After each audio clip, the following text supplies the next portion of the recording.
एक कॉन्सेप्ट है जिसका नाम है 3 डोर्स। एक सेल्स के बंदे के लाइफ में 3 दरवाजे होते हैं।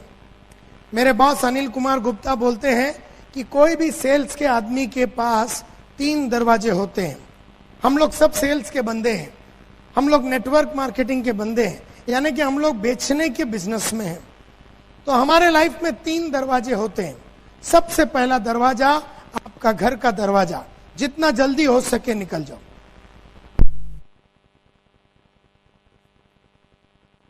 ऑफिस को जितना हो सके अवॉइड करो।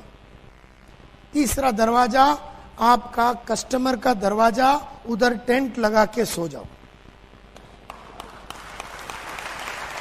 उधर टेंट लगा के सो जाओ। 3 दरवाजे हैं और मैंने ये तीनों दरवाजे पे जिंदगी बनाया है। सबसे पहला दरवाजा आपका घर का दरवाजा, जितना जल्दी हो सके निकल जाओ। क्यों? सब खर्चे वाले आइटम है उधर। वो बीवी बोलती है मेरे को ये लेके दे, बच्चा बोलते है ले, सब खर्चे वाला आइटम है और वहां पैसा नहीं है। Second, the door of your office. जितना हो सके, मैं ऑफिस में नहीं जाता था क्योंकि वहां पर ज्यादातर ये जो ज्यादा ऑफिस में बैठ के टाइम वेस्ट करते सब दुखी लोग रहते। और तीसरा दरवाजा कस्टमर का दरवाजा, वहां पर आपको बिजनेस मिलेगा। जिधर कस्टमर है उधर सेल्समैन होना चाहिए। ये आपकी एक आदत होनी चाहिए और ये बहुत ही इंपॉर्टेंट आदत है। एक आदमी को तो मिनिमम अंदर करने का चक्कर चलाना चाहिए। 1% एटलीस्ट को क्लोज करना चाहिए, क्योंकि आपके सेमिनार तो रेगुलरली होते हैं। हर दिन एक आदमी को अंदर करने का चक्कर चलाना चाहिए। और दुनिया में एक चीज याद रखना, रोज एकदम बढ़िया कपड़ा पहनने का। लेडीज ऐसा ड्रेसअप करने का जैसे कि तुम्हारा शादी है। आदमी लोग ऐसा ड्रेसअप करने का आज जैसा तुम्हारा शादी है। शादी में जाते टाइम एकदम फटा पुराना पहन के जाने का। जब आप शादी में जाएंगे ना, एकदम सिंपल पहन के जाने का, सब तुमको ही देखेंगे। नहीं तो क्या है, तुमने भी नेकलेस पहना है, 1000 लेडी है तो हजारों ने नेकलेस पहना, कोई देखता ही नहीं किसी को। क्या है कि शादी में एकदम फटा पुराना डाल के जाने, और जो नॉर्मल डे है ना, एकदम सच जट के जाने, सब देखते हैं।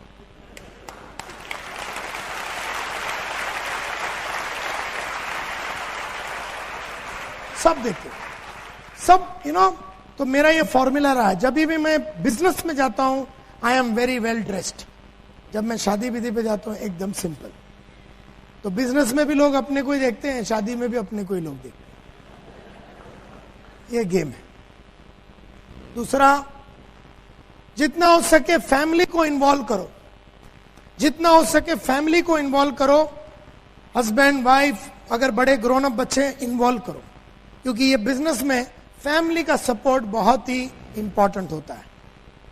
मैं तो एक और चीज बोलूंगा आपको कि डेलीगेट कर दो। ऐसे हर वो चीज जिसमें पैसा नहीं मिलता ना, तो सब डेलीगेट कर दो। सब डेलीगेट कर दो, दूसरे से कराओ। जैसे मैं ना अपना गाड़ी चलाता हूं,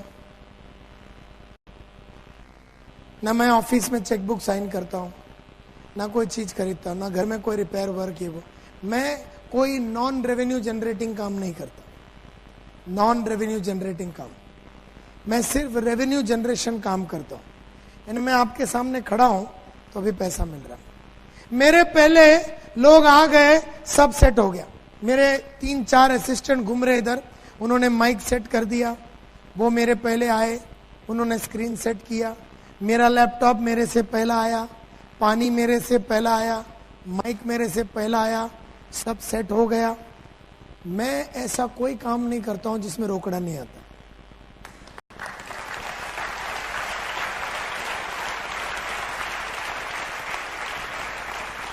नहीं तो नायर साहब पहले आ रहे हैं।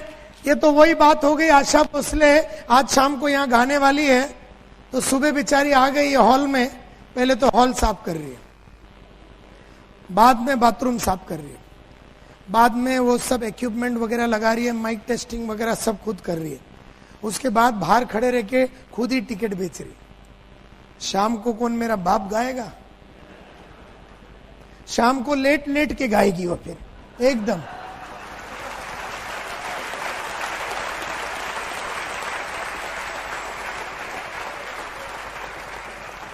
आशा भोसले को पैसा मिलता है गाना गाने के लिए, नायर साहब को पैसा मिलता है गाना गाने के लिए, तुमको पैसा मिलता है गाना गाने के लिए। गाना अच्छा गाओ, दुनिया भर का फालतू चीजें करके थक न जाओ।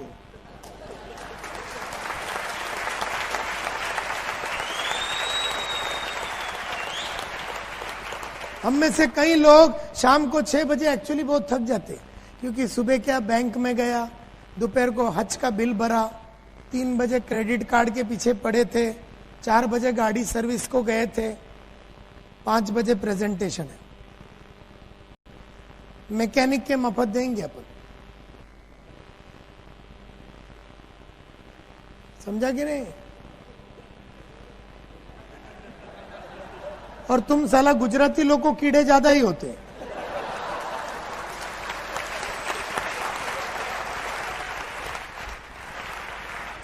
मैं ऐसा कोई काम नहीं करता हूं जिसमें रोकड़ा नहीं आता। अब ये वीडियो वाले, ये जो वीडियो वाले हैं हमारा, आपने मेरे से कभी बात किया ये वीडियो शूटिंग करने का? मैं तो आपका नाम तक नहीं जानता हूं। किसने मेरे कंपनी से बात किया आपसे? मैं नहीं जानता हूं। मेरा टिकट किसने बुक किया? आनंद ठाकर। क्या मेरा इधर आने का पूरा सिलसिले में मैंने कभी तुम्हारे से बात किया कि मैं कौन से फ्लाइट में आऊंगा, कौन से फ्लाइट में जाऊंगा, कौन से होटल में रहूंगा, मेरे को कौन उठाने को आएगा, कौन मेरे को सुलाने को आएगा? मैंने कभी बात किया तुमसे? मेरे को तो तुमने डायरेक्ट इधर ही देखा कि नहीं?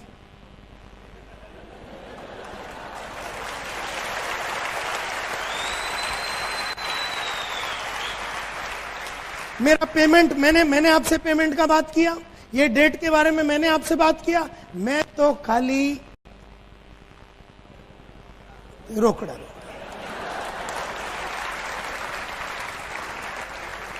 बाकी सबके लिए मैंने आइटम रखे हैं, सबके लिए। अरे यहां तक के अभी आपने अगर मेरे को विजिटिंग कार्ड दिया, जैसा अभी आपने मेरे को यहां पर विजिटिंग कार्ड दिया, नीरव भाई ने मेरे को विजिटिंग कार्ड दिया, समझो, तो मैंने ये विजिटिंग कार्ड जो है ना, ये मोबाइल में मैं एंट्री नहीं मारता, मैं खाली विजिटिंग कार्ड। प्रवीण, मालूम है तेरे को ये टेक्निक? हाँ हाँ, लैपटॉप में अगर एम लिखा तो और एफ लिखा तो फाइल करना। मेरा पर्सनल असिस्टेंट है किरण, मेरा पर्सनल असिस्टेंट है किरण बंबई में। अब मैं कार्ड पे, ये नीरव का कार्ड में लिखूंगा एम लिखूंगा और मेरा पर्सनल असिस्टेंट को दूंगा, किरण बालू नायक। अब ये पूरा डिटेल वो मोबाइल में एंट्री करेगा। नीरव, वो मोबाइल लेगा मेरा, उसमें लिखा नीरव NIRAVPATEL, ये नंबर, इसमें रोकड़ा नहीं आता बॉस।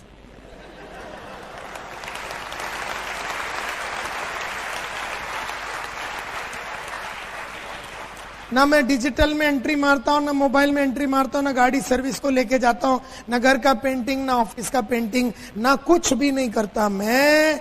मेरा बस चले तो मैं नंगा होके खड़ा हो जाऊं, कोई मेरे को नहला के देवे तो 2000 उसको भी दूं।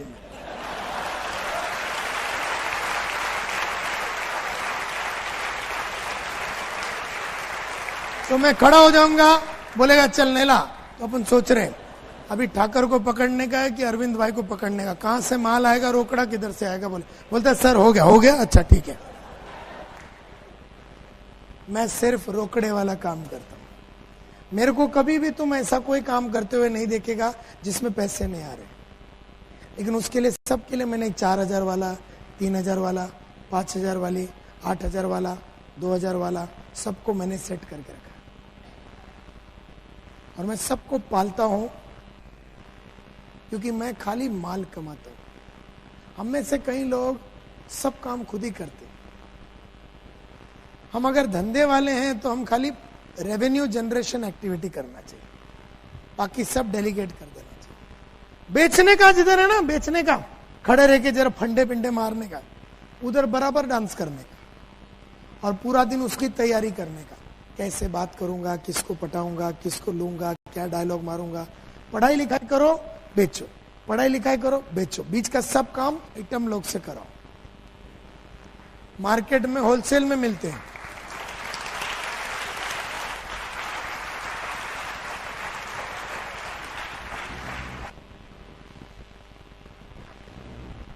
सो मेनी ट्रेनिंग प्रोग्राम्स हुए हैं आपके लाइफ में, बहुत सारे ट्रेनिंग प्रोग्राम हुए, सो मेनी ट्रेनिंग प्रोग्राम्स, बहुत सारे सेमिनार्स हुए, बहुत सारे मोटिवेशनल पेप टॉक हुए। कभी अरविंद खड़ा हो गया, तो कभी आनंद खड़ा हो गया, तो कभी नीरव खड़ा हो गया। बड़े बड़े नेटवर्कर को दिल्ली बिल्ली इधर उधर से सब जगह से बुलाया, और हर टाइम हम लोग यहां पर आए और ये सब ट्रेनिंग प्रोग्राम सेमिनार वगैरह अटेंड किया। और हर ट्रेनिंग प्रोग्राम के बाद हमने मन में सोचा, साला अभी तो सुधर जाऊंगा, अभी तो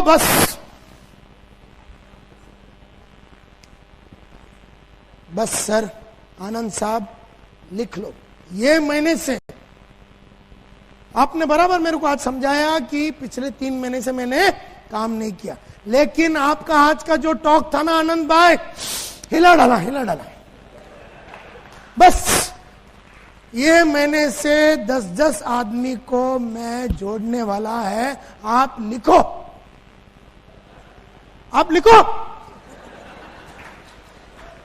अभी मेरे को आज समझ में आ गया, अभी मैं जिंदगी में पीछे हटने वाला नहीं। 24 घंटे के बाद उसका लास्ट तक अपने को जरना। हर ट्रेनिंग प्रोग्राम में हर आदमी बोलता है कि मैं कुछ करूंगा, मैं कुछ ये करूंगा, मैं ऐसा कर दूंगा, एंड मैं जला दूंगा, हिला दूंगा, ये कर दूंगा, वो कर दूंगा। हर ट्रेनिंग प्रोग्राम के बाद लोग वादे करते हैं। हर प्रोग्राम के बाद अच्छा वादे करते हैं, और उनके मन में चाहत भी है इंप्रूव होने का। हर आदमी को चाहत भी है इंप्रूव होने का, और वादे भी करते हैं, एंड बहुत सारे रेजोल्यूशंस भी लेते हैं। बस कल से मैं रेगुलरली काम करूंगा। अभी तो आपने मेरे को समझाया ना, तो मैं अभी 6 बजे मैं वो अकाउंटेंट का काम करता हूं, वहां से मैं रोज 9 बजे तक 3 घंटा मैं रोज शाम को काम करूंगा। और बहुत रेजोल्यूशन, बहुत हम प्रण भी लेते हैं कि ये करूंगा, वो करूंगा, लेकिन सो लिटिल अचीवमेंट। वादे करने के बावजूद भी अपने अचीवमेंट्स बहुत कम है। वो क्यों? वो इसलिए क्योंकि वादे करना एक बात है, निभाना अगली बात है। क्या हो गया कि बहुत सारे लोग वादे करते हैं, निभाते नहीं है, वादे करते हैं, निभाते नहीं है, वादे करते हैं, निभाते नहीं। तो वादे करके ना निभाने की आदत पड़ जाती है। बहुत कम लोग हैं जो वादे करके निभा पाते। देयरफॉर वादे मत करो, और अगर करते हो निभाओ। सो मेनी, हर प्रोग्राम के बाद हर आदमी बोलता है सर मैं सुधरूंगा, मैं इंप्रूव होऊंगा, मैं ऐसा करूंगा, मैं ऐसा करूंगा, मैं जला दूंगा, मैं हिला दूंगा, मैं ऐसा कर दूंगा, मैं बस समझ गया सर, अब तो बस अभी आपको कभी बोलने की जरूरत ही नहीं पड़ेगी सर। 2 दिन में फिर लाइन पे आ जाता है।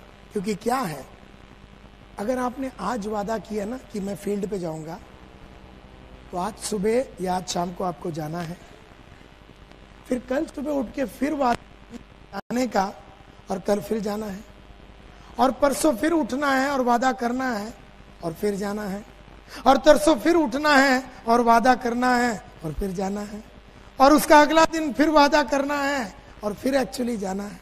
देयरफॉर अगर आपने वादे करके अगर गए ने ना बीच में, तो आप सीधा 0 पे आ जाते। And therefore it is said कि बिकॉज एनी रेजोल्यूशन और डिसीजन यू मेक टुडे, आज कोई भी रेजोल्यूशन लोगे, कोई भी डिसीजन लोगे टुडे, कल यही रेजोल्यूशन कि मैं बुक पढ़ूंगा। बुक पढ़ना सिर्फ आज के लिए नहीं है, बुक पढ़ना यानी कि जिंदगी भर पढ़ने की बात करो। मेहनत करूंगा तो खाली आज के लिए नहीं, जिंदगी भर का वादा करना है। ऑडियो वीडियो सुनूंगा नायर साहब, खाली ये महीने में नहीं, मई में, जून में भी सुनना पड़ेगा, जुलाई में भी सुनना पड़ेगा, 2007 में भी सुनना पड़ेगा, 2008 में भी सुनना पड़ेगा, 2009 पे भी सुनना पड़ेगा, 2010 के लिए भी सुनना। मैंने पढ़ने की आदत, रोज 1 घंटा पढ़ने की आदत 1985 में डाली, आज 2007 हो गया, 22.5 साल से रोज पढ़ता हूं। तो खाली वादे 85 में किया था पढ़ने का और 86 में तोड़ दिया, ऐसा नहीं होता। कोई भी चीज अगर आपको करना है तो जीवन भर करना है। कॉल भी आपको रोज करना है, कई लोग क्या हो जाते, थोड़ा गोल्ड हो गया, थोड़ा सिल्वर हो गया, गोल्ड हो गया, थोड़ा डाई वो मतलब क्या बोलते हैं पर्ल हो गया, तो फिर बोला अपना तो થઈ ગયો। फिर ये पैर ऊपर करके बैठा है, बोले लाइन काम करेगा नीचे। वो आदमी का धार चला जाता है, वो आदमी का धार चला जाता है। जिस चीज ने तुम्हें सक्सेसफुल बनाया है उस चीज को तुम्हें रेगुलरली करते ही रहना है। जिस चीज ने तुम्हें सक्सेसफुल बनाया है उस चीज को तुम्हें रेगुलरली ही करना है। तो ये कहा जाता है कि resolution can only be made and kept in the first place if you link it to your purpose. वही आदमी वादे करके निभा सकता है जिसका पर्पस क्लियर है। वादे करके ना निभाने वाले का पर्पस देखो है ही नहीं।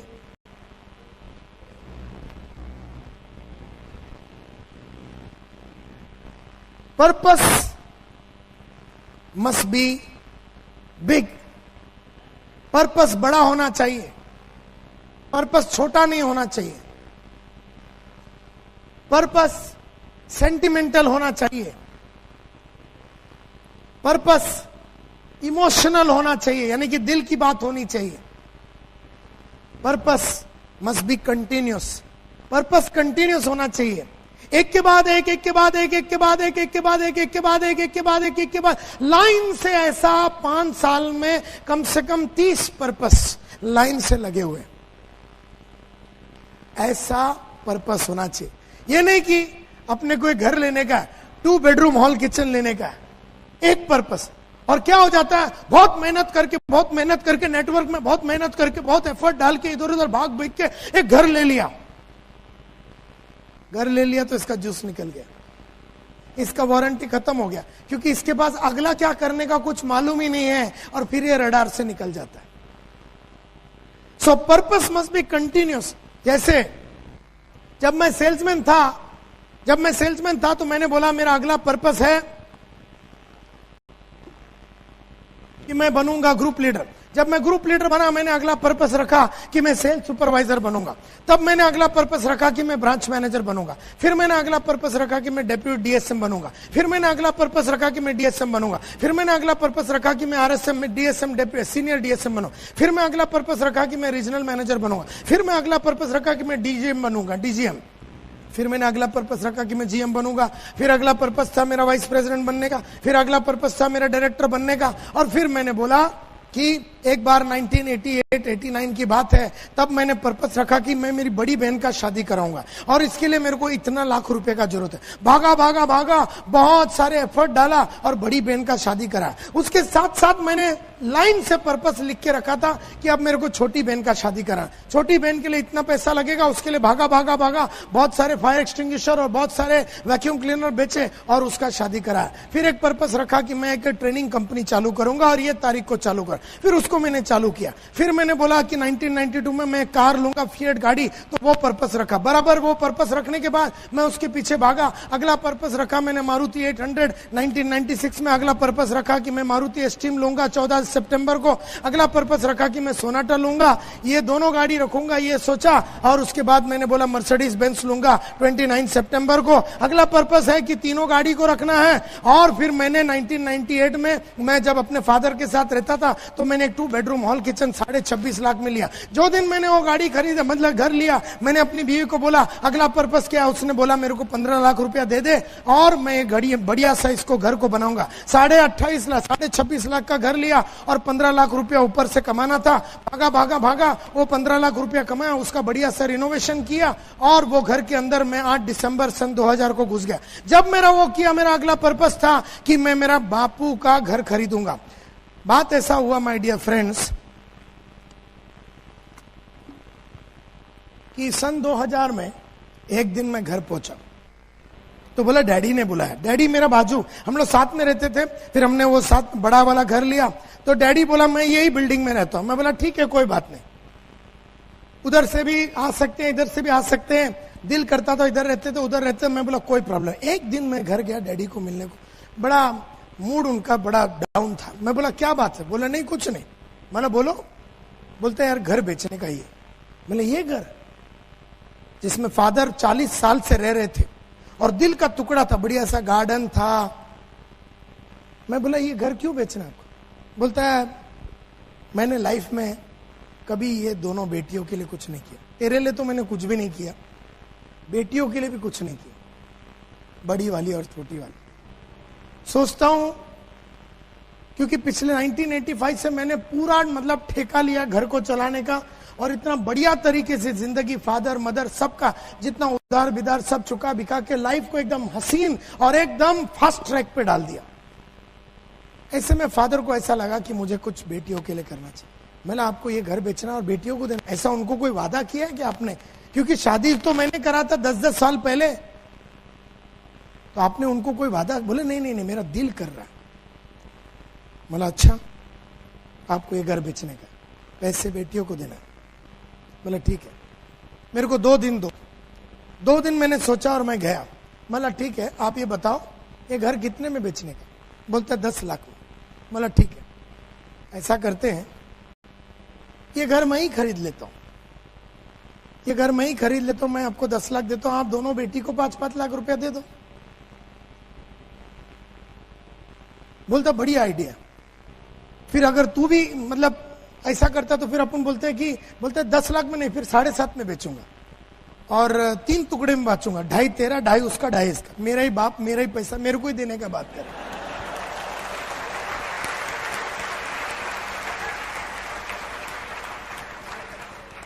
मैं बोला ठीक है, तो 7.5 में आप मेरे को बेचो, तो यानी कि 2.5 लाख मेरे को बड़ी और छोटी को देना है, बराबर? बोले ठीक है।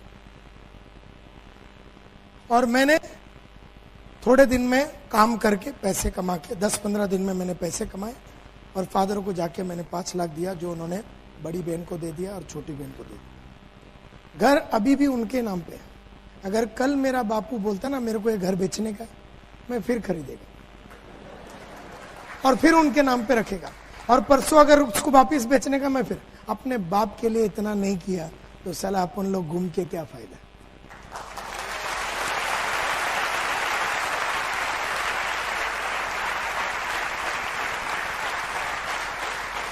अब इसमें कोई लॉजिक है क्या? इसमें कोई लॉजिक है? अपना ही बाप का घर बार बार खरीदता है, उसको पैसे देते हैं और उसी के नाम पे रखते हैं अपन घर, इसमें कोई लॉजिक है? लेकिन पर्पस में थोड़ी ना कोई लॉजिक होता है। अरे दिल की बात है, दिल की बात है।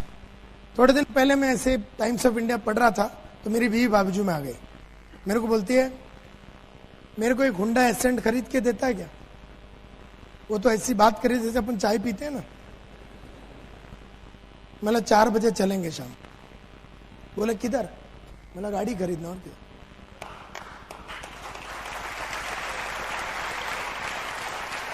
अरे अगर उसको दिल किया 10 बजे तो शाम को 4 बजे डिलीवरी होना चाहिए, नहीं तो अपन साला मर्द बन के काय को घूम रहा है। यानी अपने बीवी और बच्चों का सपनों को पूरा करने का ताकत रखना चाहिए। फिर मैंने बोला अभी मैं एक ऑफिस खरीदूंगा, ताबड़तोड़ मैंने एक ऑफिस खरीदा, 26.5 लाख रुपए का। फिर मैंने बोला इसके ऊपर मैं 10 लाख रुपया खर्चा करूंगा और ये तारीख को मैं इनॉग्रेट करूंगा। फिर मैंने अभी मैंने एक ऑफिस का, मैंने बहुत टाइम पहले सोचा था कि ये तारीख को 30 मई के पहले मैं 30 मई को मैं अपना एक नया ऑफिस खरीदूंगा। काफी दिन पहले ही मैंने वो ऑफिस 60 लाख रुपए में खरीद लिया, अभी रिनोवेशन चालू है। फिर मैंने बोला कि मैं खुद तो वर्ल्ड में पूरा ट्रैवल किया है, लेकिन अभी वर्ल्ड में सबको लेके घूमने, वो सब तारीख तय हो गया है। और उसके बाद मैं जब एक जमाने में मेरा इंश्योरेंस सिर्फ 1997 में मैंने पर्पस रखा कि 4 करोड़ रुपए के लिए मैं अपने आप को इंश्योर करूंगा, तो आने वाला 4 साल में भागा और वो अभी मेरा 4 करोड़ रुपए का इंश्योरेंस है। फिर मैंने बोला 5 लाख रुपए मुझे दिन में कमाना है एक दिन। फिर मैं भागा, वो पर्पस पूरा किया।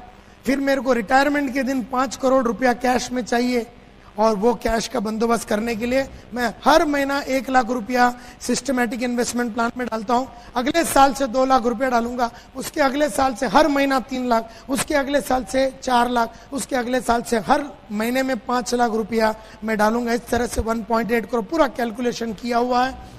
फिर मैंने रहेजा क्लासिक क्लब में 3 लाख रुपया देके मेंबरशिप लिया, ये मेरा अगला पर्पस था। उसके बाद अभी मेरे को ये नेशनल कंपनी बनाना है, अपनी कंपनी को पूरी इंडिया में सब जगह पे फैलाना है। और फिर उसके बाद इसको इंटरनेशनल कंपनी करना है, ये अगला पर्पस है। उसके बाद मुझे एक फार्म हाउस लेना है, उसके बाद मेरे को स्मार्ट सेल्समैन क्लब बोल के एक सेल्समैन लोग के लिए क्लब चालू करना है। उसके बाद अभी मैंने एक 4 बेडरूम हॉल किचन खरीदा, ये मैंने बाद में लिखा।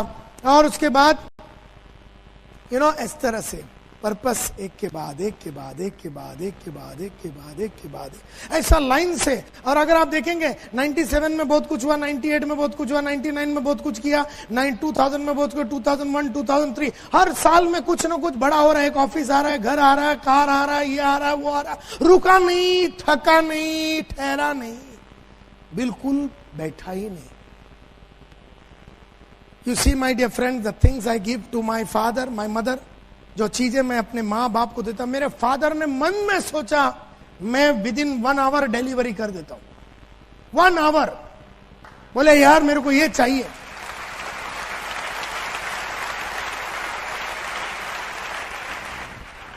The things I give my wife and my children, मेरे थोड़े दिन पहले बच्चे ने बोला पप्पा मैंने नैनीताल नहीं देखा। मैंने अगला फोन उठाया, मैंने कृष्णा एडवेंचर्स, प्रयाग जोशी बोल के जो ट्रैवल एजेंट है, मतलब प्रयाग, और मैंने कैलेंडर निकाला कब, मेरे पास 10 दिन है। मैंने बोले ये 10 दिन चलेंगे? बोले हाँ चलो नैनीताल। बुकिंग हो गया, एयरलाइन बिरलाइन होटल बिटल सब सेट कर। The things that I do to my wife, my children, the things I give my sisters, friends, colleagues. Purpose must be smart and not visionary. Purpose smart होना चाहिए, SMART, specific, M measurable, A attainable, R realistic, T time bound. इन्हें मेरे को घर लेना है, 1400 square feet का घर लेना है, CG रोड में लेना है, 14 जनवरी 2008 3 बजे दोपहर को लेना है। क्या ये स्पेसिफिक है? यस और नो? क्या इसको मेजर किया जा सकता है? क्या ये टाइम बाउंड है? हाँ, तो पर्पस वैसा होना चाहिए। पर्पस विजनरी नहीं होना चाहिए। जैसे सर घर लेना है, कब लेगा तू घर? कब लेना है सर? कब लेते हैं सर? जरा सेट हो जावे ना, लेते। कब?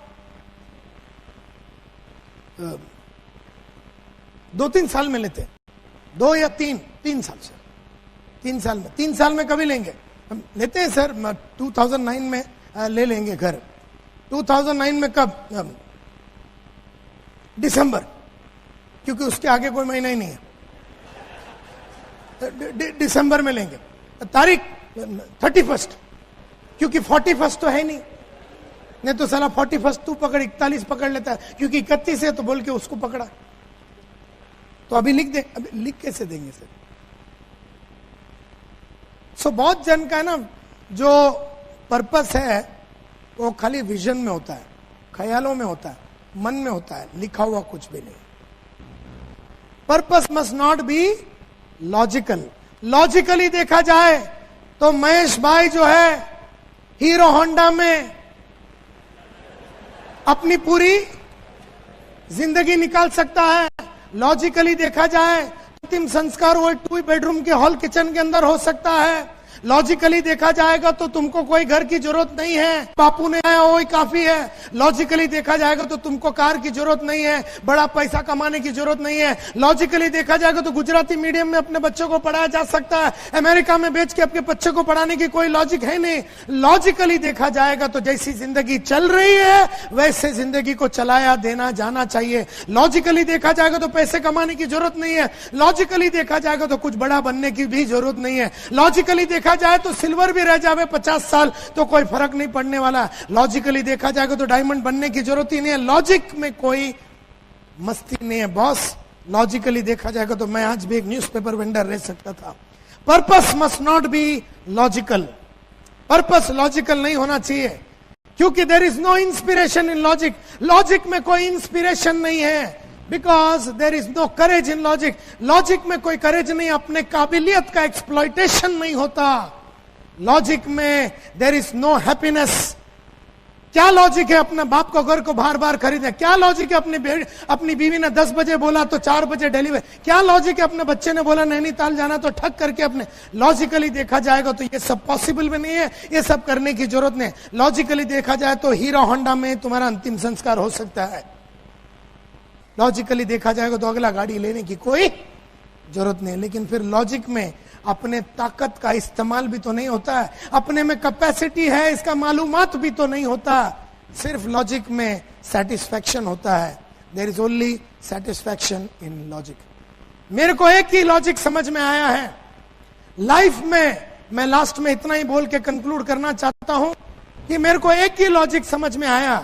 The only logic that I have understood is that the more I do for my wife, the more I do for my sister, the more I do for my father, the more I do for my mother, the more I do for my staff, the more I do for my business partner, the more I do for my upline, the more I do for all of them, the more I do for myself. जितना मैं औरों के लिए करता हूं उसमें तो अपना हो ही जाता। अपनी बीवी का गाड़ी खरीद के देने के चक्कर में मेरा मर्सिडीज तो आ ही जाता है। अपने बाप का सुकून देने के चक्कर में मेरा का स्पिरिट है। हर इंसान को भगवान ने बनाया था लड़ने के लिए और जीतने के लिए। आदमी ने अपने आप को निकम्मा बना दिया कंडीशन डाल डाल के। अपने अंदर वो स्पिरिट है। यहां बैठा हुआ हर आदमी डायमंड बन सकता है। यहां बैठा हुआ हर इंसान महीने का 2 से 3 लाख रुपया कमा सकता है। यहां बैठा हुआ हर इंसान की बीवी को सब कुछ अचीवमेंट हो सकता है। यहां बैठा हुआ हर इंसान का बच्चे सबसे बढ़िया कॉलेज और स्कूल में जा सकता है। यहां बैठा हुआ हर इंसान हर वो सपना हर वो चाहत को पूरा कर सकता है जो उसके दिमाग में और दिल में आवे। यहां बैठा हुआ हर इंसान के अंदर एक फाइटर का स्पिरिट है। जावेद अख्तर का रोटोमैक पेन का एड मेरे को याद आता है। जब उसने वो पेन का नाम था फाइटर। जब जावेद अख्तर ने ये कहा था कि फाइटर हमेशा जीतता है। जिंदगी है तो ख्वाब है तो मंजिलें हैं, मंजिलें हैं तो फासले हैं, फासले हैं तो रास्ते हैं, रास्ते हैं तो मुश्किलें हैं, मुश्किलें हैं तो हौसला है, हौसला है तो विश्वास है कि फाइटर हमेशा जीतता है, हमेशा जीतता है।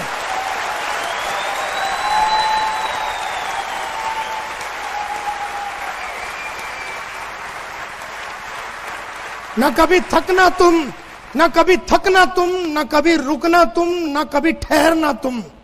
कभी नहीं थकना, कभी नहीं रुकना, ना फिजिकली, ना इमोशनली, ना साइकोलॉजिकली, ना स्पिरिचुअली, ना इमोशनली, कभी थकना नहीं। अपने आप के अंदर इस तरह का जुनून और आग भरो, क्योंकि आग कभी ऊपर के तरफ ही जलती है। कभी आग को देखा है नीचे के तरफ जलते हुए?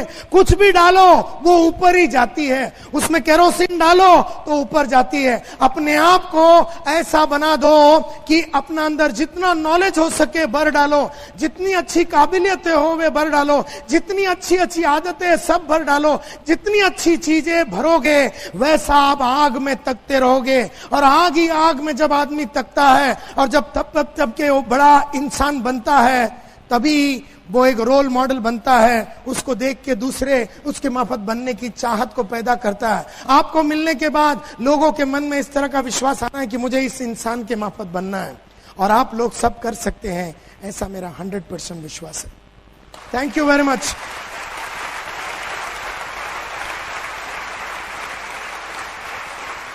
Thank you very much. Thank you very much.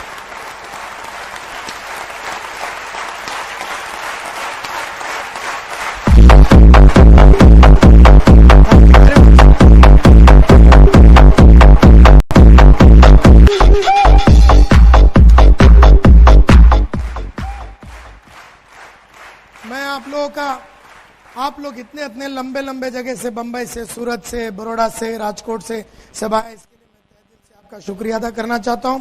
खास करके please give a big hand for Anand. Anand, thank you very much. आपने मेरे को यहाँ पर आने का मौका दिया, आपने मेरे को बात करने का मौका दिया। सिंह साहब, थैंक यू वेरी मच। आप लोगों ने विश्वास दिखाया। आप लोग यहाँ पर 4.25 घंटा 4.5 घंटे से एक ही जगह पे बिना इधर से मुंह किए आप लोग यहाँ बैठा, और आप लोग यहाँ पर तहे दिल से बैठे, इसके लिए मैं बहुत शुक्रिया अदा करना चाहता हूँ आप लोगों का। All the very best and good luck.